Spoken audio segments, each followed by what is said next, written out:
Quero te contar também sobre o projeto do Flamengo para se tornar o Real Madrid das Américas, como o BAP está tentando fazer esse plano sair do papel.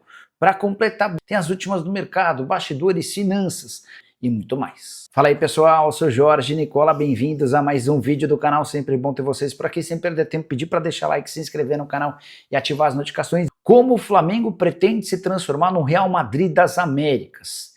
Esse boato que parecia papo furado tem sido seguido à risca pelo presidente BAP. E o BAP, para tentar transformar o Flamengo no papa-títulos do futebol da América do Sul, tem contratado alguns dos principais executivos do mercado.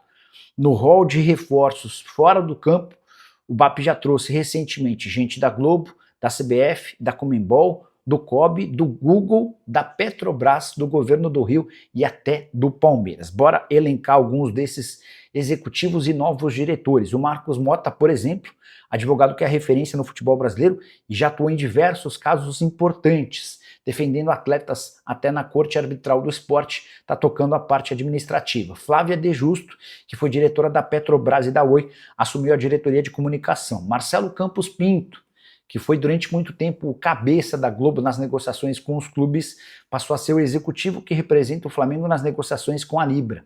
Já Fred Nantes, que ocupou até outro dia o cargo de diretor de competições da Conmebol, foi contratado como CEO do Maracanã para representar Flamengo e Fluminense, em especial o Flamengo, e logo de cara ele já fechou uma parceria com o 30E, empresa que ficará responsável por captar e organizar eventos musicais no estádio pelos próximos 5 anos. O Flamengo já tem, de longe, a maior receita do futebol na América do Sul. É também quem mais investe, por exemplo, em contratação de reforços e também com folha salarial. A continuar nesse rumo, imagino o Fla cada vez mais distante dos concorrentes no Brasil e também na América do Sul. Você acha que a gente corre o risco de ver o fim daquele equilíbrio que marcava a época no futebol nacional? Já usa o espaço para comentário e registra a sua opinião. Para te falar sobre um atacante do Flamengo na mira de 7 clubes do futebol europeu, me refiro a Rian Roberto, 18 anos de idade, atleta titular absoluto do Sub-20. Benfica, Brentford, Shakhtar Donetsk, CSKA, Bournemouth, Feyenoord e Mônaco são os interessados no jogador, e aqui vem um sinal de alerta. O Flamengo tem contrato com o Rian apenas até março do ano que vem.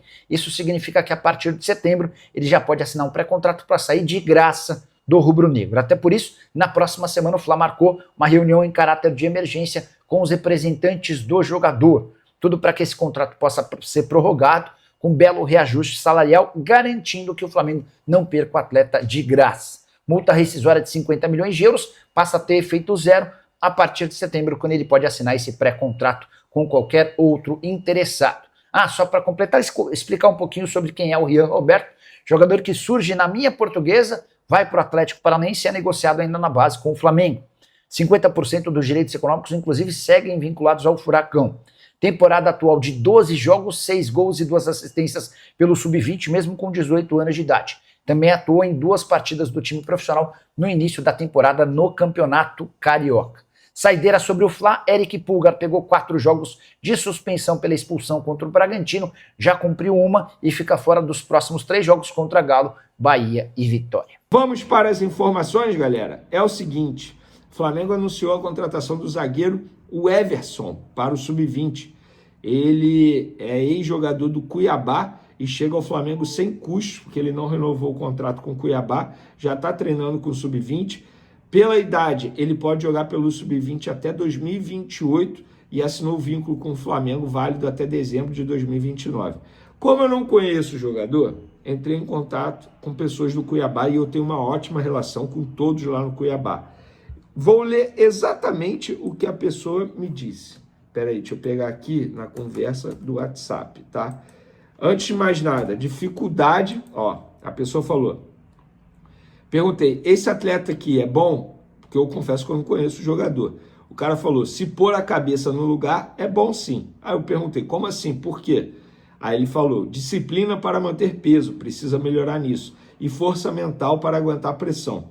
O Flamengo contratou por um jogo muito bom que ele fez com o Gama, contra o Gama na Copa Centro-Oeste. De lá para cá o Flamengo vem tentando a contratação do jogador e agora conseguiu. Então, É um jogador que tem qualidade, a pessoa deixou muito claro aqui, muito nítido aqui, tem qualidade, porém precisa melhorar esse comportamento fora das quatro linhas, a disciplina para manter o peso e a força mental para aguentar a pressão. A ver como ele vai sair no Flamengo. O Flamengo é complicado, cara, é pressão o tempo todo. Se o cara não tiver acostumado com pressão, não vai se dar bem no Flamengo. Espero que ele se dê bem com a camisa do Mengão. Vamos lá, galera. Oscar, Flamengo aposentou eternamente a camisa 14 do basquete. O conselho diretor do Clube de Regatas do Flamengo aprovou por unanimidade a aposentadoria definitiva da camisa 14 do basquete rubro-negro, em homenagem ao Oscar Schmidt, maior nome da história do basquete brasileiro em todos os tempos. Como parte das homenagens, a Arrascaeta vestirá a camisa 14 no domingo no Maracanã, na partida contra o Bahia. Ídolo eterno, Oscar marcou época com o manto sagrado entre 1999 e 2003, deixando um legado que transcende as quadras e seguirá inspirando gerações. Oscar Schmidt é um patrimônio do esporte do Flamengo, do Brasil e do mundo. Sua história ajudou a moldar o basquete como o conhecemos hoje e seguirá como referência eterna de excelência, talento e paixão. Eu tive a sorte de ver o Oscar jogar com a camisa do Flamengo. Não sou fã do basquete, não sou aquele cara de ir a jogo de basquete. Vou assim, quando tem pré-jogo de basquete e depois jogo do time de futebol. Isso aconteceu em alguns momentos. Foi quando eu vi o Oscar com a camisa do Flamengo contra o Vasco. Na época o Vasco tinha um americano que também jogava muito, tinha uma rivalidade muito grande. Eu lembro também que eu vi o Flamengo basquete contra uma equipe argentina. Foi um pré-jogo de Libertadores, aquele jogo que o Bruno, goleiro, acabou fazendo um gol de falta. Eu lembro como se fosse hoje, porque teve jogo no Maracanãzinho, depois geral partiu para o Maracanã. Então, é muito bom ver esse tipo de homenagem. Eu acho que o Flamengo fez certo, eu acho que o Arrascaeta também fez certo, ele já usou esse número 14, não custa nada usar 14 em um jogo em homenagem ao grande Oscar. Repito o que eu falei no meu último vídeo, que Deus o abrace lá em cima, o receba muito bem dentro de uma quadra e ele continue brilhando. Valeu? Vamos para o próximo vídeo aqui. Vamos lá, José Boto quebrou o silêncio, deu entrevista à Flamengo TV e explicou a troca de comando da saída de Felipe Luiz e a chegada de Leonardo Jardim. Quando se troca o treinador, não quer dizer que aquele treinador é mau. Às vezes há contextos que não são indicados para aquele treinador. No contexto que estava criado aqui, depois de tantas vitórias, expectativas criadas, de algumas coisas não estarem alinhadas, eu e o presidente chegamos à decisão que precisávamos de uma mudança. A gente sabe o que ele está querendo dizer. Quer dizer, quem sou eu para dizer que ele estava querendo dizer isso? Mas pelo que eu tenho de apuração, o entendimento não só do José Boto, da diretoria, é que entraram numa zona de conforto depois de muitas conquistas na temporada anterior e que dificilmente sairiam dessa zona de conforto. Pelo menos é o entendimento da diretoria e do próprio José Boto. Mudança foi feita, Leonardo Jardim já tem 10 jogos sob o comando do Flamengo, já provou que é um grande treinador. Hoje eu estava até conversando com um amigo na academia.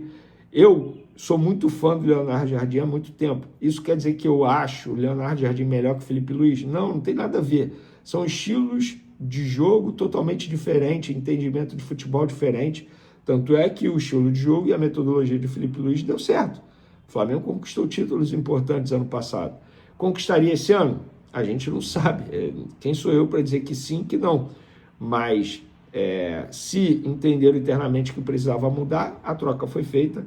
Leonardo Jardim, pelo menos na minha concepção, chegou e chegou muito bem. Fala, rapaziada, beleza? Chegando aqui com aquele giro de notícias do Mengão, atualizações do mercado da bola do Mengão. Peço humildemente seu like, se inscreva no canal e ative o sininho das notificações para ficar sempre atualizado sobre tudo que está sendo falado e especulado no noticiário no dia a dia do bastidor do Mengão. Um grande abraço e até o próximo vídeo. Fui!